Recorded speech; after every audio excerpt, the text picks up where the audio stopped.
নমস্কার, audio visual books চ্যানেলে আপনাদের সকলকে স্বাগত জানাই। আপনারা শুনছেন আচার্য শ্রী জগদীশচন্দ্র বসুর লেখা গ্রন্থ অব্যক্ত। আজ শুনবেন অষ্টাদশ প্রবন্ধ আহত উদ্ভিদ। আজ থেকে ঠিক 100 বছর পূর্বে 1921 খ্রিস্টাব্দের আশ্বিন মাসে আচার্য জগদীশচন্দ্র বসু রচিত অব্যক্ত গ্রন্থটি প্রকাশিত হয়। অর্থাৎ অব্যক্ত গ্রন্থটির 100 বছর পূর্তি উপলক্ষে ধারাবাহিকভাবে আমি প্রতিটি প্রবন্ধ এই চ্যানেলের মাধ্যমে আপনাদের সামনে পরিবেশনা করব। প্রবন্ধ আহত উদ্ভিদ। পশ্চিমে কয় বৎসর যাবৎ আকাশ ধূমে আচ্ছন্ন ছিল। সেই অন্ধকার ভেদ করিয়া দৃষ্টি পৌঁছিত না। অপরিস্ফুট আর্তনাদ কামানের গর্জনে পড়া হতো। কিন্তু যেদিন হইতে শিখ ও পাঠান, গুর্খা ও বাঙালি সেই মহারণে জীবন আহুতি দিতে গিয়াছে, সেই দিন হইতে আমাদের দৃষ্টি ও শ্রবণ শক্তি বাড়িয়া গিয়াছে। শুভ্র তুষার প্রান্তর যাহাদের জীবনধারায় রক্তিম হইয়াছে, তাহাদের অন্তিম বেদনা আমাদের হৃদয়ে আঘাত করিতেছে। কি এই আকর্ষণ যাহা সকল ব্যবধান ঘুচাইয়া দেয়, যাহা নিকটকেও নিকটতর করে, যাহাতে পর ও আপন ভুলিয়া যায়? সমবেদনাই সেই আকর্ষণ। কেবল সহানুভূতি শক্তিতেই আমাদের জীবনে প্রকৃত সত্য প্রতিভাত হয়। চিরসহিষ্ণু এই উদ্ভিদ রাজ্য নিশ্চলভাবে আমাদের সম্মুখে দণ্ডায়মান। উত্তাপ ও শৈত্য, আলো ও অন্ধকার, মৃদু সমীরণ ও ঝটিকা, জীবন ও মৃত্যু ইহাদিগকে লইয়া ক্রীড়া করিতেছে। বিবিধ শক্তি দ্বারা ইহারা আহত হইতেছে, কিন্তু আহতের কোনো ক্রন্দন ধ্বনি উত্থিত হইতেছে না। এই অতি সংযত, মৌন ও অক্রন্দিত জীবনেরও যে এক মর্মভেদী ইতিহাস আছে, তাহা বর্ণনা করিব। মানুষকে আঘাত করিলে সে চিৎকার করে, তাহা হইতে মনে করি সে বেদনা পাইয়াছে। বোবা চিৎকার করে না। কি করিয়া জানিব সে বেদনা পাইয়াছে? সে ছটফট করে, তাহার হস্তপদ আকুঞ্চিত হয়, দেখিয়া মনে হয় সেও বেদনা পাইয়াছে। সমবেদনার দ্বারা তাহার কষ্ট অনুভব করি। ব্যাঙকে আঘাত করিলে সে চিৎকার করে না, কিন্তু ছটফট করে। তবে মানুষ ও ব্যাঙে যে অনেক প্রভেদ। ব্যাঙ বেদনা পাইল কিনা একথা কেবল অন্তর্যামীই জানেন।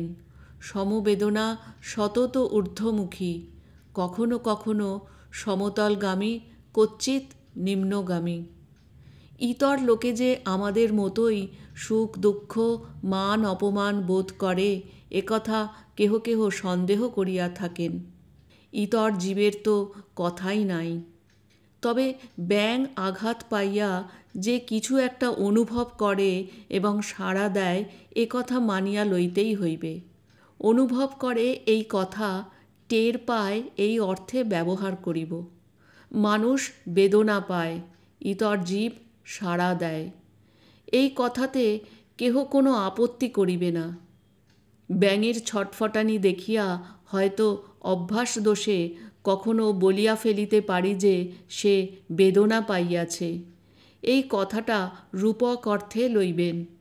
কথা ব্যবহার সম্বন্ধে সাবধান হওয়া আবশ্যক। কারণ বিলাতের একজন বিখ্যাত পণ্ডিত বলেন যে, খোলা ছাড়াইয়া জীবিত ঝিনুক অথবা অয়েস্টারকে যখন গলাধঃকরণ করা হয়, তখন ঝিনুক কোনো কষ্টই অনুভব করে না, বরঞ্চ পাক গহ্বরের উষ্ণতা অনুভব করিয়া উল্লসিত হয়। ব্যাঘ্রের উদরস্থ হইয়া কেহ ফিরিয়া আসে নাই। সুতরাং পাকস্থলীর অন্তর্গত হইবার সুখ চিরকাল অনির্বচনীয়ই থাকিবে। জীবনের মাপকাঠি। এখন দেখা যাউক জীবন্ত অবস্থার কোনরূপ মাপকাঠি আছে কিনা? জীবিত ও মৃতের কি প্রভেদ? যে জীবিত তাহাকে নাড়া দিলে সাড়া দেয়। কেবল তাহাই নহে, যে অধিক জীবন্ত সে একই নাড়ায় অতি বৃহৎ সাড়া দেয়। যে মৃতপ্রায় সে নাড়ার উত্তরে ক্ষুদ্র সাড়া দেয়। যে মরিয়াছে সে একেবারেই সাড়া দেয় না। সুতরাং আঘাত দিয়া জীবন্ত ভাবের পরিমাণ করিতে পারি। যে তেজস্বী সে অল্প আঘাতেই পূর্ণ সাড়া দিবে, আর যে দুর্বল সে অনেক তাড়না পাইয়াও নিরুত্তর থাকিবে। মনে করুন, কোনো প্রকারে আমার অঙ্গুলির উপর বারবার আঘাত পড়িতেছে। আঘাত পাইয়া অঙ্গুলি আকুঞ্চিত হইতেছে এবং তজ্জন্য নড়িতেছে। অল্প আঘাতে অল্প নড়ে এবং প্রচণ্ড আঘাতে বেশি নড়ে। শুধু চক্ষে তাহার পরিমাণ প্রকৃত রূপে লক্ষিত হয় না। আকুঞ্চনের মাত্রা ধরিবার জন্য কোনো প্রকার লিখিবার বন্দোবস্ত করা আবশ্যক। সম্মুখে যে পরীক্ষা দেখানো হইয়াছে তাহা হইতে কলের আভাস পাওয়া যাইবে। স্বল্প আঘাতের পর স্বল্প আকুঞ্চন, কলমটা উপরের দিকে অল্প দূরে উঠিয়া যায়। আকুঞ্চন রেখাও স্বল্প আয়তনের হয়। বৃহৎ আঘাতে রেখাটা বড় হয়। কেবল তাই নহে, আঘাতের চকিত অবস্থা হইতে আমরা পুনরায় প্রকৃতিস্থ হই।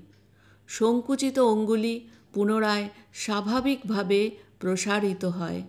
আঘাত দিলে সংকুচিত অঙ্গুলির টানে লিখিত রেখা হঠাৎ উপর দিকে চলিয়া যায়। প্রকৃতিস্থ হইতে কিছু সময় লাগে। ঊর্ধ্বস্থিত রেখা ক্রমশ নামিয়া পূর্বস্থানে আসে।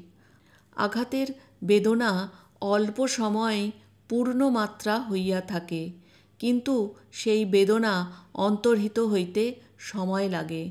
সেইরূপ আকুঞ্চনের সাড়া অল্প সময়েই হইয়া থাকে।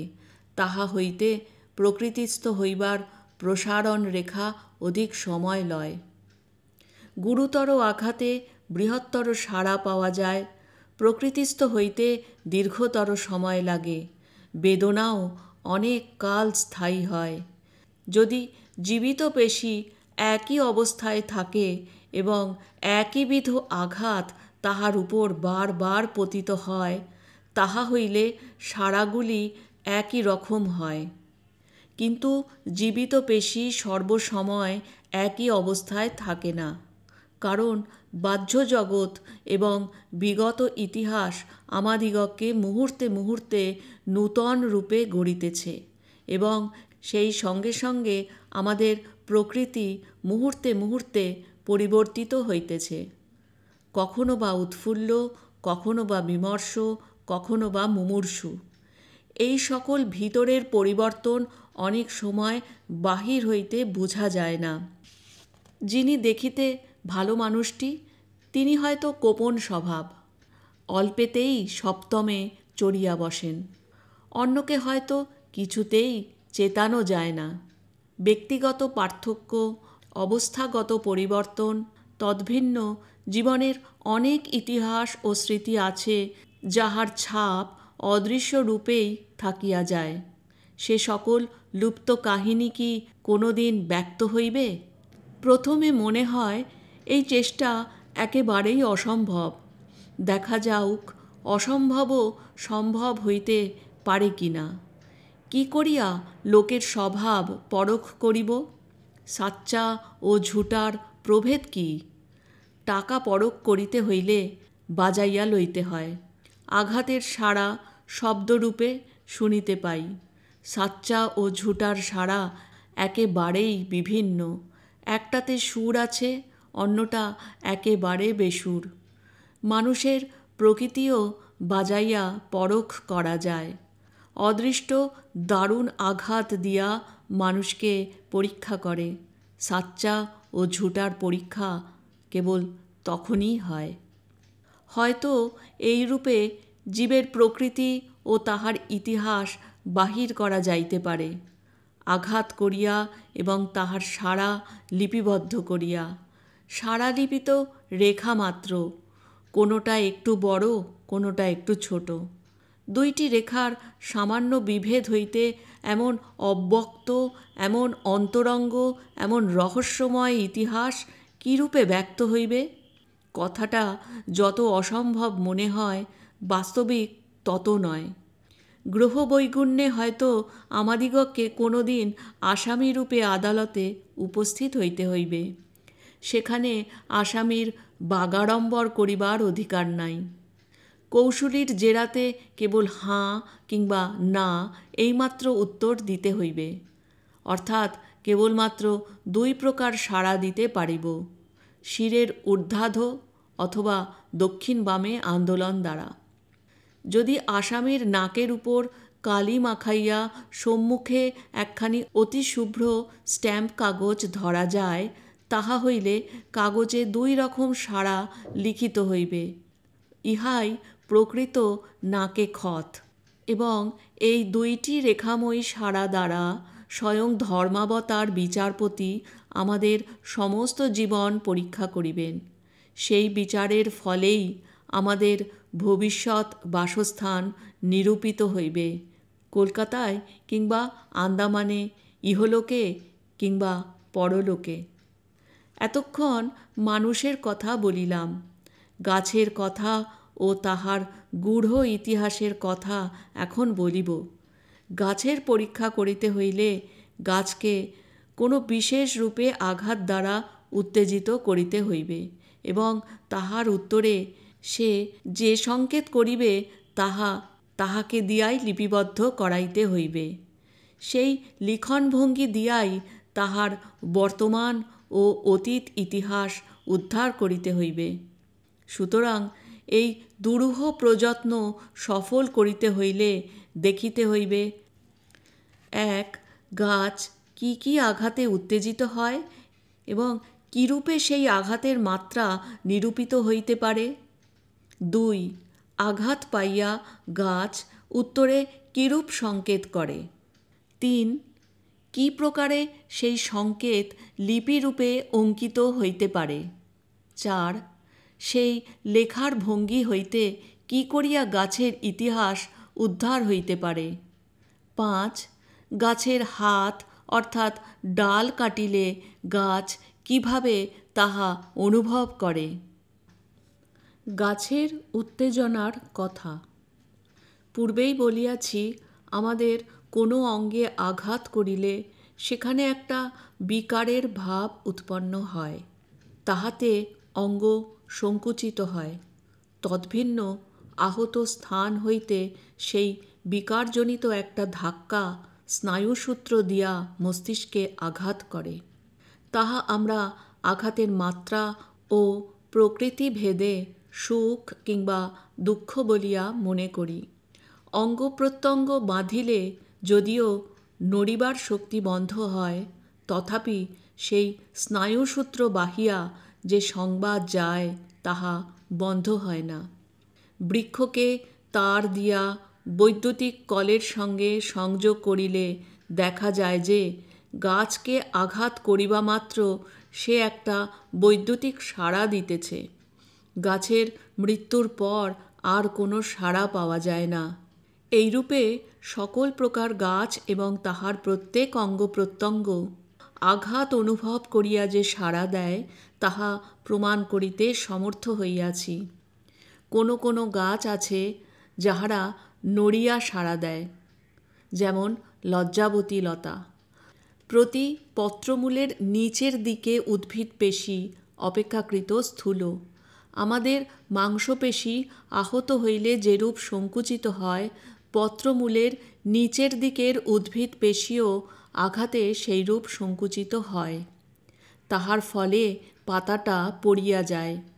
আঘাতজনিত আকস্মিক সংকোচের পরে গাছ প্রকৃতিস্থ হয় এবং পাতাটা আবার পূর্বাবস্থা প্রাপ্ত হইয়া উত্থিত হয়।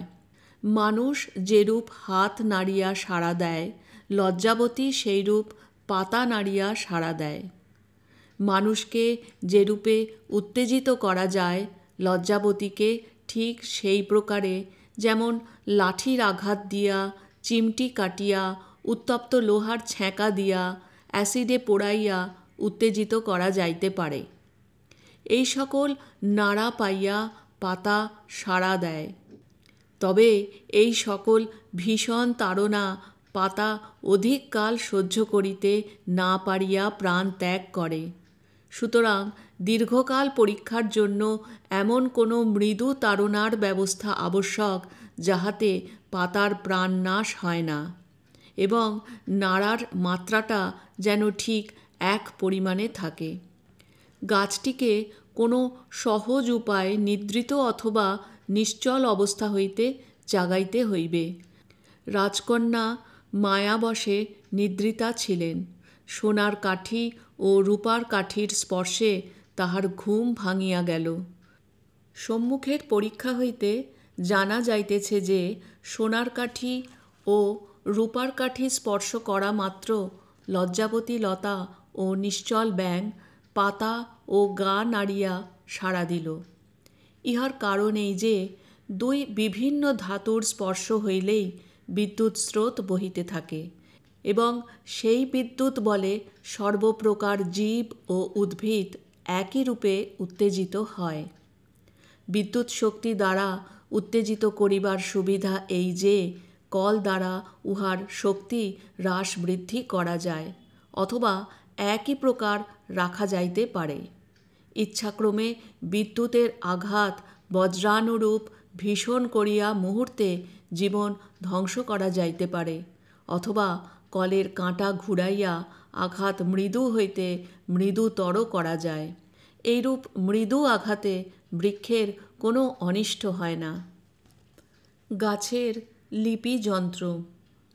গাছের সাড়া দিবার কথা বলিয়াছি।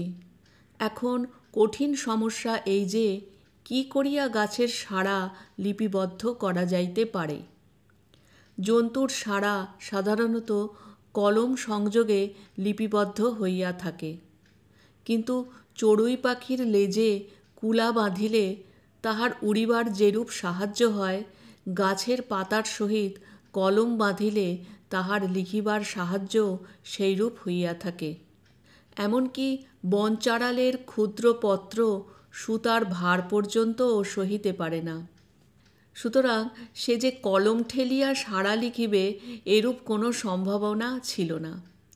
এজন্য আমি অন্য উপায় গ্রহণ করিয়াছিলাম। আলোরেখার কোনো ওজন নাই। প্রথমত প্রতিবিম্বিত আলোরেখার সাহায্যে আমি বৃক্ষপত্রের বিবিধ লিপিভঙ্গি স্বহস্তে লিখিয়া লইয়াছিলাম। ইহা সম্পাদন করিতেও বহু বৎসর লাগিয়াছিল। যখন এই সকল নূতন কথা জীবতত্ত্ববিদদিগের নিকট উপস্থিত করিলাম, তখন তাহারা যার পর নাই বিস্মিত হইলেন। পরিশেষে আমাকে জানাইলেন যে এই সকল তত্ত্ব এরূপ অভাবনীয় যে যদি কোনোদিন বৃক্ষ স্বহস্তে লিখিয়া সাক্ষ্য দেয়, কেবল তাহা হইলেই তাহারা এরূপ নূতন কথা মানিয়া লইবেন। যেদিন এ সংবাদ আসিল, সেদিন সকল আলো যেন আমার চক্ষে নিবিয়া গেল। কিন্তু পূর্ব হইতেই জানিতাম সফলতা বিফলতারই উল্টা পিঠ। এ কথাটা আবার নূতন করিয়া বুঝিবার চেষ্টা করিলাম। 12 বৎসর পর সাপই বর হইল। সেই 12 বৎসরের কথা সংক্ষেপে বলিব। কলটি সম্পূর্ণ নূতন করিয়া গড়িলাম। অতি সূক্ষ্ম তার দিয়া একান্ত লঘু ওজনের কলম প্রস্তুত করিলাম। সে কলমটিও মরকত নির্মিত জুয়েলের উপর স্থাপিত হইল, যেন পাতার একটু টানেই লেখনী সহজে ঘুরিতে পারে। এতদিন পরে বৃক্ষপত্রের স্পন্দনের সহিত লেখনী স্পন্দিত হইতে লাগিল।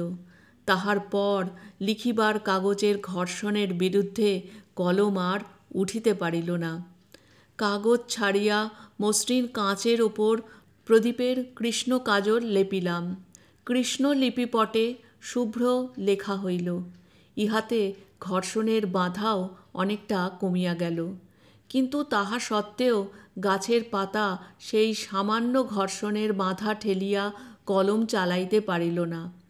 ইহার পর অসম্ভবকে সম্ভব করিতে আরও ৫-৬ বৎসর লাগিল। তাহা আমার সমতাল যন্ত্রের উদ্ভাবন দ্বারা সম্ভাবিত হইয়াছে। এই সকল কলের গঠন প্রণালী বর্ণনা করিয়া আপনাদের ধৈর্যচ্যুতি করিব না। তবে ইহা বলা আবশ্যক যে এই সকল কলের দ্বারা বৃক্ষের বহুবিধ সাড়া লিখিত হয়, বৃক্ষের বৃদ্ধি মুহূর্তে নির্ণীত হয় এবং এইরূপে তাহার শতস্পন্দন লিপিবদ্ধ হয় এবং জীবন ও মৃত্যুরেখা তাহার আয়ু পরিমাণ করে। গাছের লেখা হইতে তাহার ভিতরকার ইতিহাস উদ্ধার। গাছের লিখন ভঙ্গি ব্যাখ্যা অনেক সময় সাপেক্ষ। তবে উত্তেজিত অবস্থায় সাড়া বড় হয়, বিমর্ষ অবস্থায় সাড়া ছোট হয় এবং মুমূর্ষু অবস্থায় সাড়া লুপ্তপ্রায় হয়।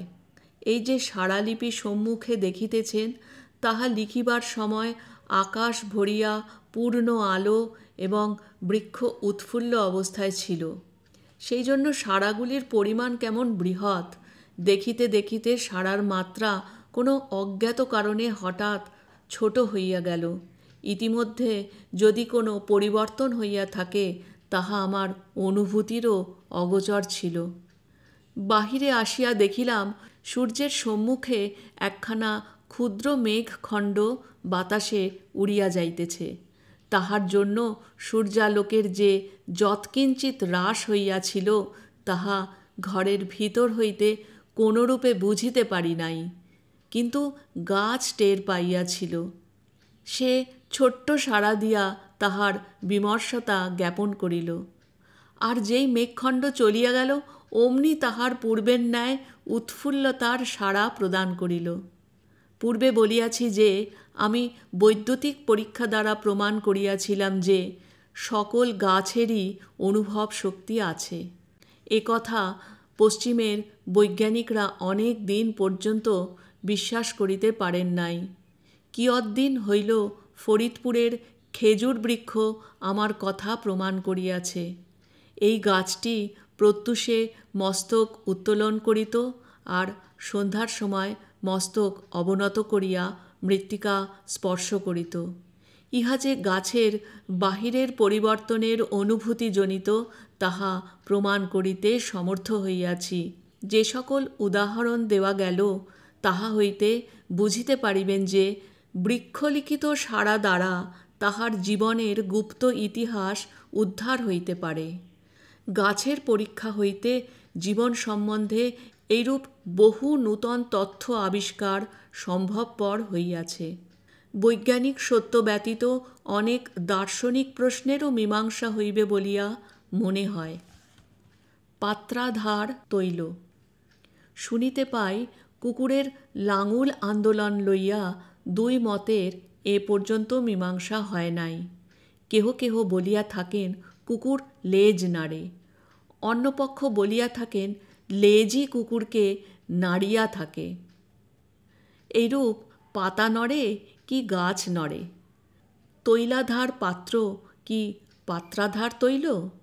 কে নাড়ায় আর কে সাড়া দেয়? বিলাতে আমাদের সমাজ লইয়া অনেক সমালোচনা হইয়া থাকে।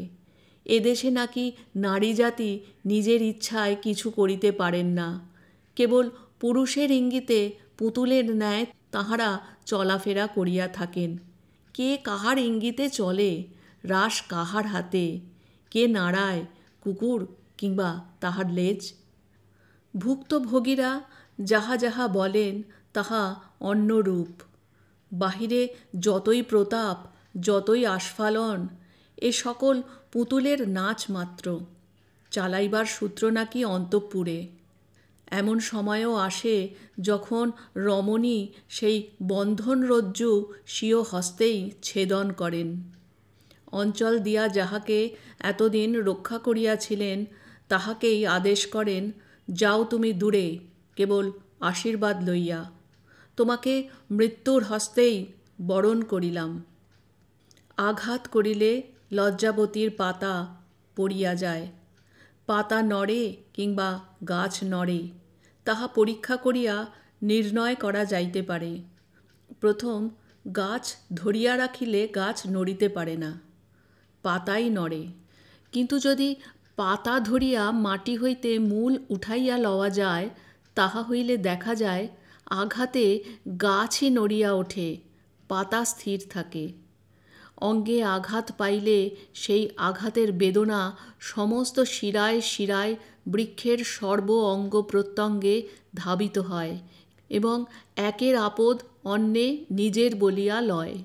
কারণ যদিও বৃক্ষটি শত সহস্র শাখা প্রশাখা লইয়া গঠিত, তাহা সত্ত্বেও কোনো গ্রন্থি ইহাদিগকে এক করিয়া বাঁধিয়াছে। কেবল সেই একতার বন্ধনের জন্যই বাহিরের ঝটিকা ও আঘাত তুচ্ছ করিয়া বৃক্ষ তাহার শির উন্নত করিয়া রাখিয়াছে। আহতের সাড়া। এক্ষণে দেখা যাউক কি কি বিভিন্ন রূপে আহত বৃক্ষ তাহার ক্লিষ্টতা বাহিরে জ্ঞাপন করে। আমি এ সম্বন্ধে বৃক্ষের দুই প্রকার সাড়া বিবৃত করিব। প্রথমত, বর্ধনশীল গাছে ছুরি বসাইলে বৃদ্ধির মাত্রা বাড়ে কি কমে সে বিষয় জ্ঞাপন করিব। দ্বিতীয়ত, গাছের পাতা কাটিয়া ফেলিলে সেই অস্ত্রাঘাতে গাছ এবং বৃক্ষ বিচ্যুত পাতা কিরূপ অনুভব করিবে তাহা দেখাইব।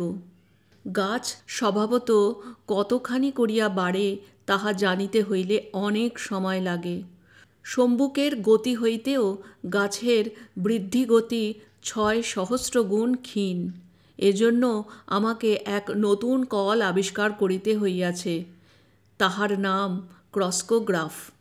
তাহা দ্বারা বৃদ্ধিমাত্রা কোটি গুণ বাড়াইয়া লিপিবদ্ধ হয়। যেখানে অণুবীক্ষণ পরাস্ত, তাহার পরও ক্রস্কোগ্রাফের কৃতিত্ব লক্ষ গুণ বেশি। কোটি গুণ বৃদ্ধি আপনারা মনে ধারণা করিতে পারিবেন না। এজন্য গল্পচ্ছলে উদাহরণ দিতেছি। একবার বাংলা নাগপুর এবং ইস্ট ইন্ডিয়া রেলের গাড়ির দৌড় হইয়াছিল, কে আগে যাইতে পারে। এমন সময় এক শম্ভুক তাহা দেখিয়া হাস্য সংবরণ করিতে পারিল না। অমনি সে ক্রস্কোগ্রাফের ওপর আরোহণ করিল।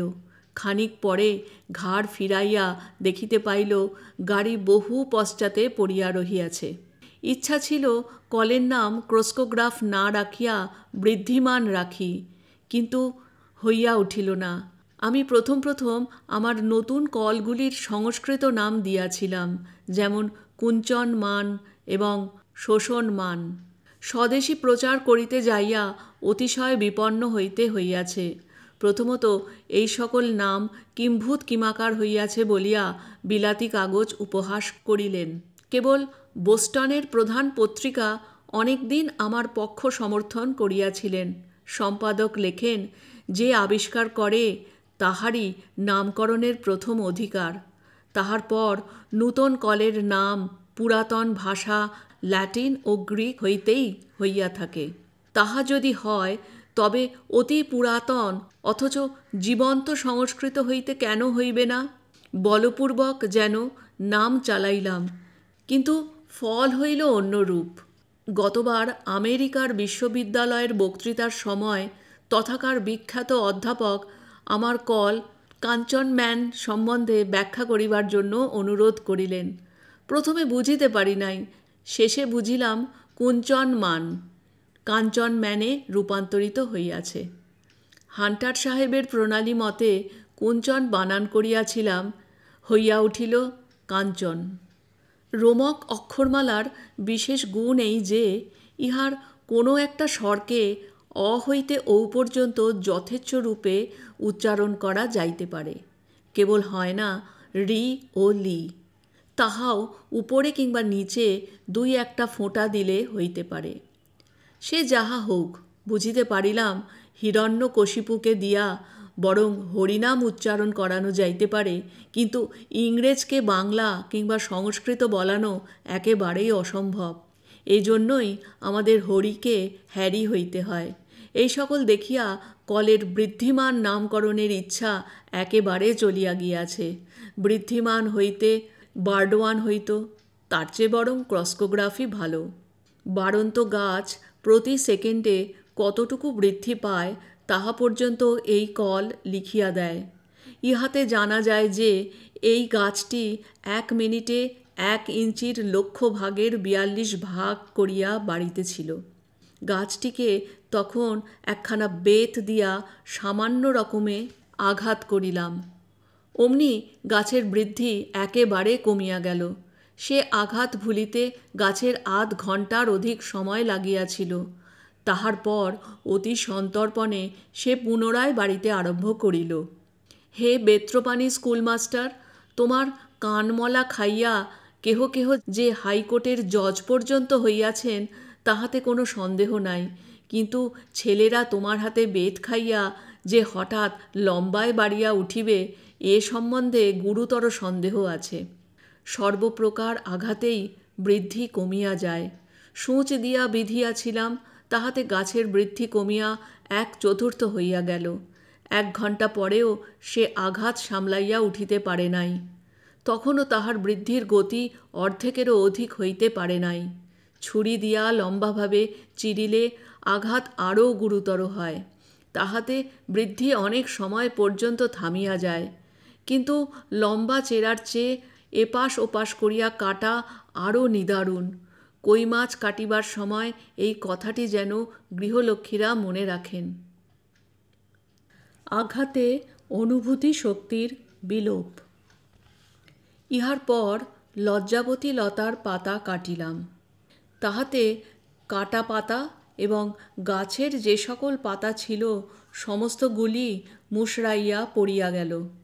ইহার পর দেখিতে হইবে কাটা পাতা ও আহত বৃক্ষের অবস্থা কিরূপ হয়। পরীক্ষা করিয়া দেখিলাম 3-4 ঘণ্টা পর্যন্ত উভয়ই একেবারে অচেতন। তাহার পরের ইতিহাস বড়ই অদ্ভুত। কাটা পাতাটিকে বাঁচাইয়া রাখিবার জন্য সুখাদ্য রস পান করিতে দিয়াছিলাম। ইহাতে পাতাটা 4 ঘণ্টার পর মাথা তুলিয়া উঠিল ও বড় রকমের সাড়া দিল। ভাবটা এই, কি হইয়াছে? ভালোই হইয়াছে। গাছটার সঙ্গে এতদিন বাঁধা ছিলাম, এখন শরীরটা কেমন লঘু লাগে। এইরূপে পাতাটা জেদের সহিত বারংবার সাড়া দিতে লাগিল। এই ভাবটা সমস্ত দিন ছিল। তাহার পরদিন কি যে হইল জানি না, সাড়াটা একেবারে কমিয়া গেল। 50 ঘণ্টার পর পাতাটা মুখ থুবড়াইয়া পড়িয়া গেল। তাহার পরেই মৃত্যু। যাহার পাতা কাটা হইয়াছিল সেই গাছটার ইতিহাস অন্যরূপ। সে ধীরে ধীরে সারিয়া উঠিল। কুচপরোয়া নেই, ভাবটা তাহার একেবারেই ছিল না। যাহা আছে তাহা লইয়াই তাহাকে থাকিতে হইবে। ধীরে ধীরে আহত বৃক্ষ তাহার বেদনা সামলাইয়া লইল। যে সাময়িক দুর্বলতা আসিয়াছিল তাহা ঝাড়িয়া ফেলিল এবং পূর্বের ন্যায় সাড়া দিতে সক্ষম হইল। জন্মভূমি। কেন তবে এই বিভিন্নতা? কি কারণে ছিন্ন শাখ বৃক্ষ আহত ও মুমূর্ষু হইয়াও কিয়দ্দিন পর বাঁচিয়া ওঠে, আর বিচ্যুত পত্র নানা ভোগে লালিত হইয়াও মৃত্যু মুখে পতিত হয়? ইহার কারণ এই যে বৃক্ষের মূল একটা নির্দিষ্ট ভূমিতে প্রতিষ্ঠিত, যে স্থানের রস দ্বারা তাহার জীবন সংঘটিত হইতেছে। সেই ভূমি তাহার স্বদেশ ও তাহার পরিপোষক। বৃক্ষের ভিতরেও আর একটি শক্তি নিহিত আছে, যাহা দ্বারা যুগে যুগে সে আপনাকে বিনাশ হইতে রক্ষা করিয়াছে। বাহিরে কত পরিবর্তন ঘটিয়াছে, কিন্তু অদৃষ্ট বৈগুণ্যে সে পরাহত হয় নাই।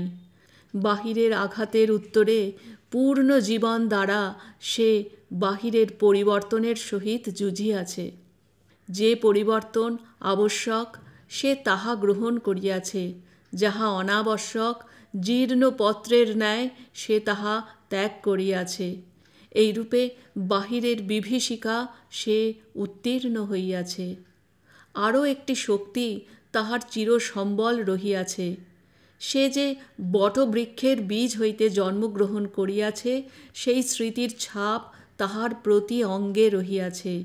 এই জন্য তাহার মূল ভূমিতে দৃঢ় প্রতিষ্ঠিত, তাহার শির ঊর্ধ্বে আলোকের সন্ধানে উন্নত এবং শাখা প্রশাখা ছায়াদানে চতুর্দিকে প্রসারিত। তবে কি কি শক্তি বলে সে আহত হইয়াও বাঁচিয়া থাকে? ধৈর্যে ও দৃঢ়তায় সে তাহার স্বস্থান দৃঢ়রূপে আলিঙ্গন করিয়া থাকে। অনুভূতিতে সে ভিতর ও বাহিরের সামঞ্জস্য করিয়া লয়। স্মৃতিতে বহু জীবনের সঞ্চিত শক্তি নিজস্ব করিয়া লয়। আর যে হতভাগ্য আপনাকে স্বস্থান ও স্বদেশ হইতে বিচ্যুত করে, যে পর অন্নে পালিত হয়, যে জাতীয় স্মৃতি ভুলিয়া যায়, সে হতভাগ্য কি শক্তি লইয়া বাঁচিয়া থাকিবে? বিনাশ তাহার সম্মুখে, ধ্বংসই তাহার পরিণাম। প্রবন্ধ আহত উদ্ভিদ এখানেই শেষ হলো। ভালো লাগলে লাইক, শেয়ার, সাবস্ক্রাইব করে চ্যানেলটির পাশে থাকবেন। ধন্যবাদ।